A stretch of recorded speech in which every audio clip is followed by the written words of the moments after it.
Ang Ginoo manaa kaninyo. Maana usab kaninyo. Pagbasa gikan sa Santos nga Ebanghelyo sumala ni Juan. Himayaon ikaw, O Ginoo.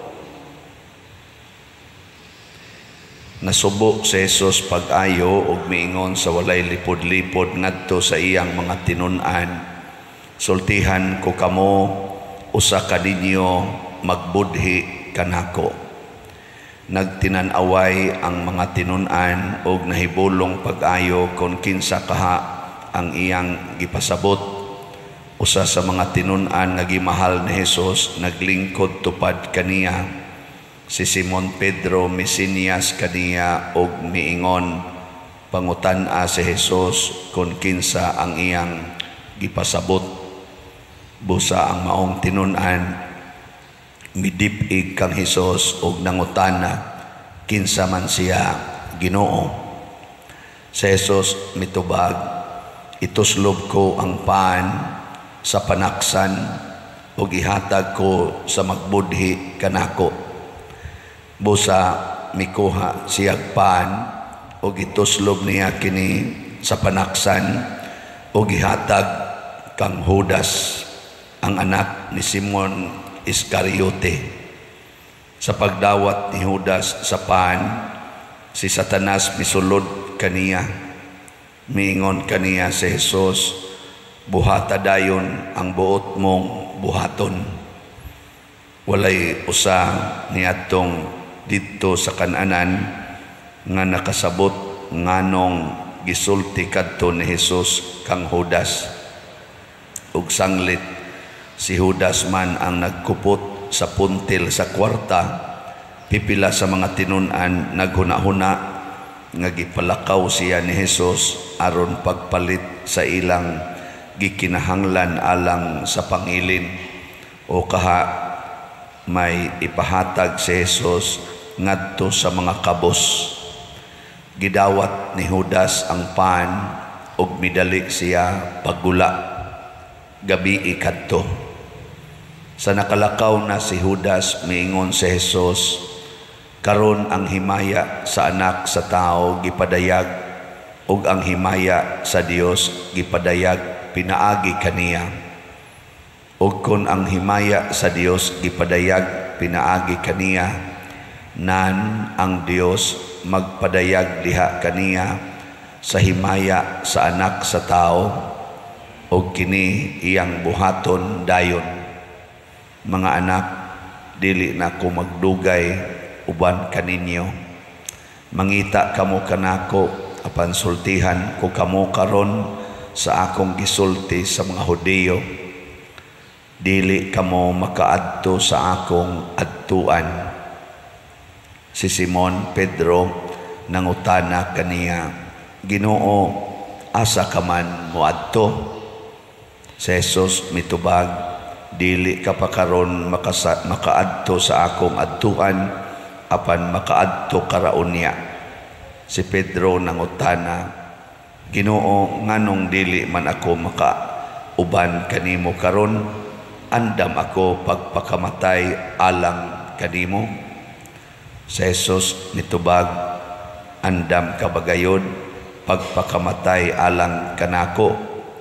Sultihan ko ikaw, sa dili pa mo tuktugaok ang manok, ilimod mo na ako sa makatulo. Ang Ebanghelyo sa Ginoo. Dayon ikaw, O Kristo.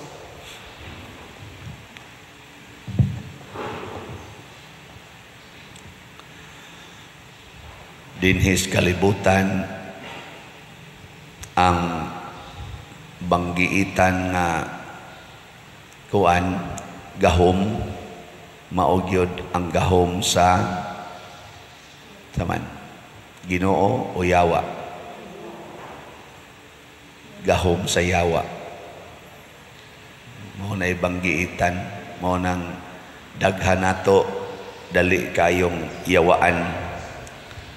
Sige, lingi ay mong tupad ina mustaman ka, giyawaan ka. Sige na. kanang wa mangutana sa silingan sa iyang tupad, siguro na gyud kong giyawaan na. Si Judas giyawaan. Diha gid siya duol ni Hesus, gani siya pagyigi tagaan ni Hesus og kanang iyang pan bangang giana nga iyang gingon ako ning lawas, iyang gitunulan si Judas.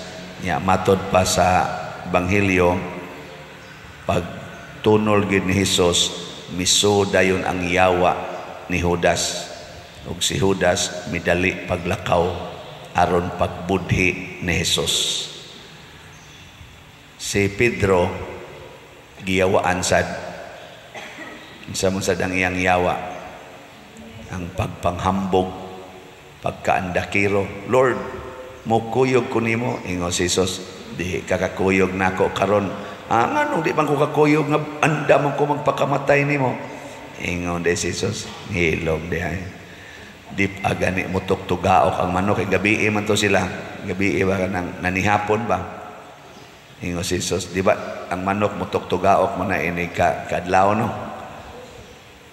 alas 12 na mo tingog manok alas 12. Ang murag na usay alas 11. Basta dugay na ang manok mo tuktugaok ini kagabi, murag kasagaran ari ginas kadlawon, ingon dayon si Jesus, dip agani mo tuktugaok ang manok karon, wa na imo na kong ipamakak og katulong.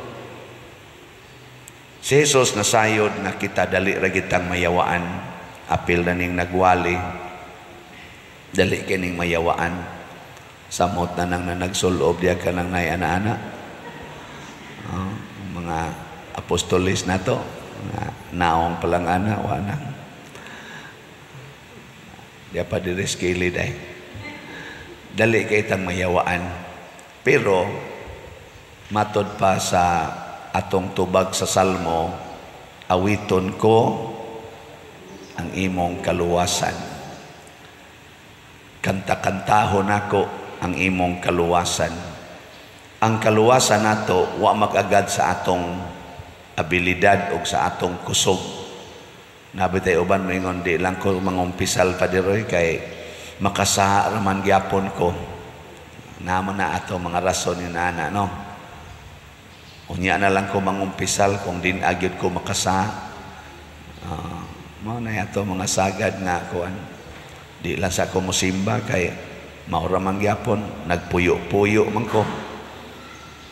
Unya na lang ko musimbag balik, basta di na ko magpuyo-puyo kay mauwaw, kay kos Ginoo. Sige ra ba nagwalis Padersiano nga ang nagpuyo-puyo, bisag ka ng civilly married, di gina pwede mga lawat. Ana, di sana matagaag absolusyon kay gasigi magpuyo. Da, mauwaw ta oy. Mauwaw tas Ginoo. Ana, no? Mo ba na inyong kasagarang rason? Ug mao na inyong rason, wa mo'y uwaw. Kung mauwaw tas Ginoo tungod sa atong sala, mo nang di na lang ta mo simba, din alang ta mo paduol niya, wa tay uwaw. Ngano man, sige man kang pahimos sa gihatag sa Ginoo. Siya may naghatag natos kaluwasan sa maaning hangin, tubig, yuta, kining atong ginhawa, kining tanan nato. Siya may naghatag adlaw. Nya sige kag pahimos ana, nya magsikag ingon, di lang ko moduol sa Ginoo Nya sige kag kaon sa iyang hinatag, sige kag pahimos niya. Wa kay uwaw. Sige. Lingay mong tupad. Hinaon sa man ka, wa kay uwaw o naay uwaw. Mga baga tagnaong, sige tang pahimos, siging pahimos, niyag masakit ta, muampo ta, maayo rasad ta. Ginoo mangyapoy gabutan na. Nya di na hinong kamuduol niya. Kaunya na lang padir, ug di na ko kasa. Unya, ay na lang sagkaon na ng hinatag sa Ginoo. Ay na lang saghanggap ng hangin. Unya na lang hanggap sa hangin na hinatag sa Ginoo. Ug wa na kaysa. Kay uwaw ka. Ay na lang inuman ng tubig na hinatag sa Ginoo. Ana. Kay nakasa pa man ka. Mukaon day ka ng pagkaon sa imong tao nga gilikayan. Mukaon day ka na. Luwa kay uwaw, sige lang yapon kag puyo-puyo. Sige lang yapon ka dihang pakasa, sige lang yapon kag pamalikas, sige lang yapon kabit-kabit, sige lang yapon sugal.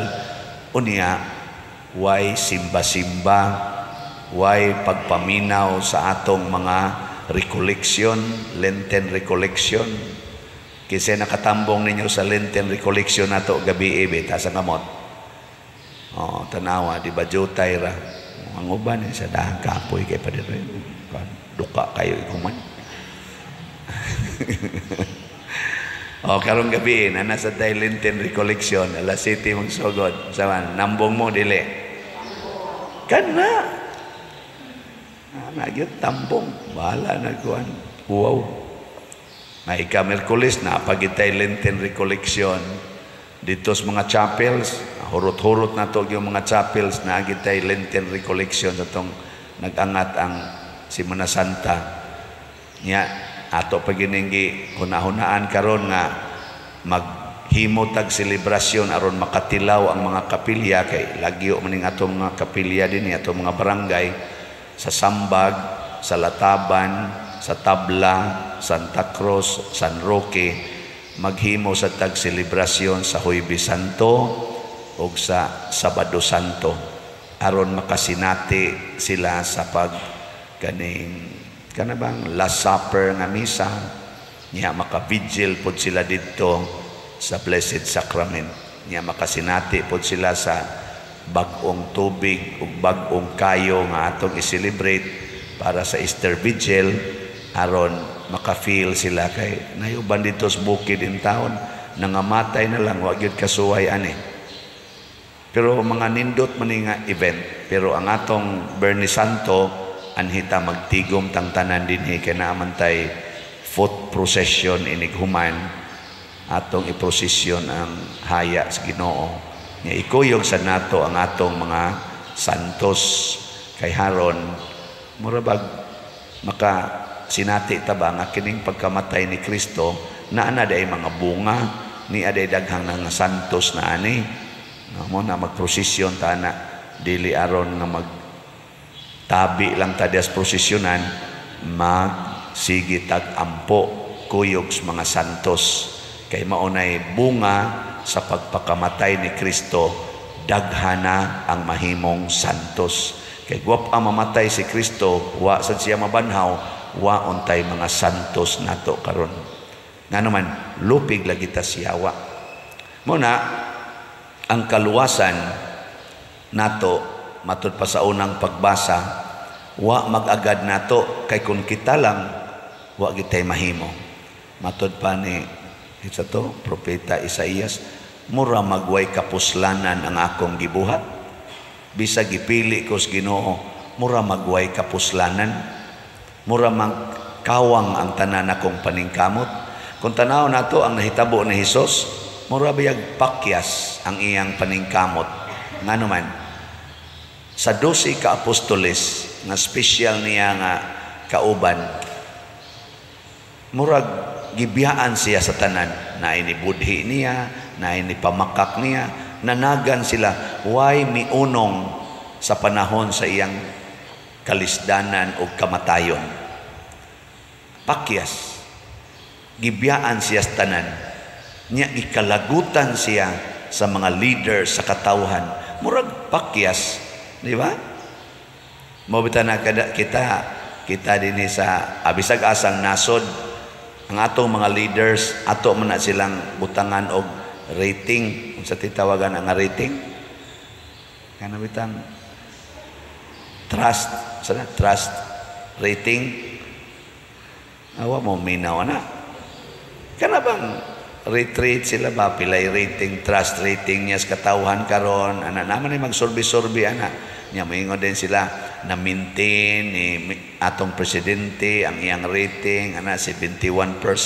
80% ana gikan adtong December yan asi usay i-rating ang first 100 days sa iyang administrasyon hili kita na Kung atong ritingan si Kristo, gidumtan sa tanang mga leaders, gikundina sa mga tao, gasigig singgit, ilansang siya sa cross, si Barabas mo'y buhii. Niya mismo sa iyang gamayng pundok na kuyog-kuyog niya, nanagan ang tanan, gibiyaan siya. Og ato tong sorbihon sila tanan, pila may rating ni Kristo? Ha? Wa may nipabor niya, nanagan man. Pila may rating? 0. Nga naman, bati ni nga pagka-leader, di mo sukol. Di mo sukol. Magpatamparos lang, magpabilanggo lang, way ayo. Dili siya ligon. Di ba, maglagot mo ng leader nga inigingon sa laing nasod, ang kunon ko ni dinhi, moingon lang sa, okay ra, sa animal maning lidera, sukol tao eh. Ganahan ta ng leader, baka ng isog, patay yun. Mo na rin hitabo sa Ukraine o sa Russia, ganahan man ana ang mga tao, gubat yun, gubaton, tani kayo. Sa kapuslanan ani atong mga armas, sa kapuslanan aning atong mga nindot nga mga igugubat nga mga ato ning ipatilaw nila. Ganahan ta na kita ba mga tao kanamang musukol. Uy, si Jesus tamparoson, magpatamparos man lang, latiguhon, magpalatigo man lang. Ganahan mo ng klasiyas leader? Ingnon ra makahigugmaa imong kaaway, pasayloa lang. Ganahan ka na? Hoy, tubag. Oh, hasta gani nato karon wa gyud poy ratings Kristo. O di mo kanang di mo bayad sa utang, ayaw na lang nagpaningla, anak, igagod. Kanang mangilog sa imong yuta, ihatag na lang ng yuta, ay lang pagkiha-kiha dito, kay managsuon ramansad mo. Kasagaran na magkiniha, ay mga nagsuon ramansad na. Sikbit-sikbit ba? Mga buangon kistanan. Kristo, ang samaya, lang, hatag lang. Nya, ganahan ka na. Oh, wag ya po'y ratings Kristo. Kamu mga apostolis, ganahan mo na. Tutok lang, di sad ko anak pa rin. Kung ang imong asawa, kabiton sa silingan, pasaylua lang, kapituan, kapito. Ganahan mo na, mga apostolis. No, nalingon, di na pa rin, patay ta ni kalkiha ni. Ang anong apostolis, mamudiyan, puros hindi mo hudas diyan. Mo dong, ganahan mo dong, imong uyab dong, manguyab og lain. Itutukan sa kanya, suway. Nga maingon ra gyapon, akon mo balik, dawata lang gyapon, ingna lang gyapon, nothing gonna change my love for you. Kamo mga asawa, mga bit inyong bana, ingnon ra mo pasaylua lang. Nga inig ulit, tamparoson ka, ipatamparos lang pikas. Ganahan mo na, mga asawa. Oh, nalingo gyapon. Apil paglingo ang liktor. Basa-basa pa diri ang pulong sa Ginoo. Nag-abot ito, bahala ng pulunga. Ay, kapo yung pulunga. Mga hudas na kasagaran din niya. Nyaging nun mo sa Ginoo, pamalit mo slat. Ganahan mo na. Mora ginay inyo. Ako ganahan sa guwana. Palit mong slat, pero dili ra nakutob sa pagpalit og slat ang pagpuyo sa kinabuhi. Practice ra man ang pagpalit og slat yang imong para sa kaugalingon ipaambit nimo sa uban. Practice ra na ang actual gyud kanang tawo nga imong higugma agid na maging sino pa man siya. Muna si Kristo nahigugma gid ni Judas, bisan pag si Judas nagbudhi na niya. Si Kristo nahigugma gyapon ni Pedro, bisan pagdamakak na si Pedro. Nahigugma gyapon siya mga apostoles, bisan pagnanagan sila panahon nga siya gidakop o gipatay. Ug nahigugma siya natong tanan, bisan pa man gabalik-balik na laning atong sala. Sige gyapon tagsimba ang Ginoo, sige gyapon tunol, lawas ni Kristo. Amen. Lawas ni Kristo. Amen. Igabot nga to sunahan, adi madaan ang isulting Kristo. Nga siging kaos Ginoo, mga watay uwaw. Pero kay ang Ginoo lahi man siya hinigugmaan nato, magpakauwaw ta sa pagdawat kaniya bisan dili ta angayan. Mo na inigdayon natong kalawat, Ginoo dili ako angay mo dawat or mo kalawat kanimo, apan ipamulong lamang og mamaayo ako. Mao ni ang kaluwasan gikas Ginoo. Pero di ta magpabilin diha nga magsalig sa luom ta kus Ginoo. Mo effort pud ta, mo effort ba? Kung nakay sa karon, biyai. Kutob sa mahimo, biyai gyud.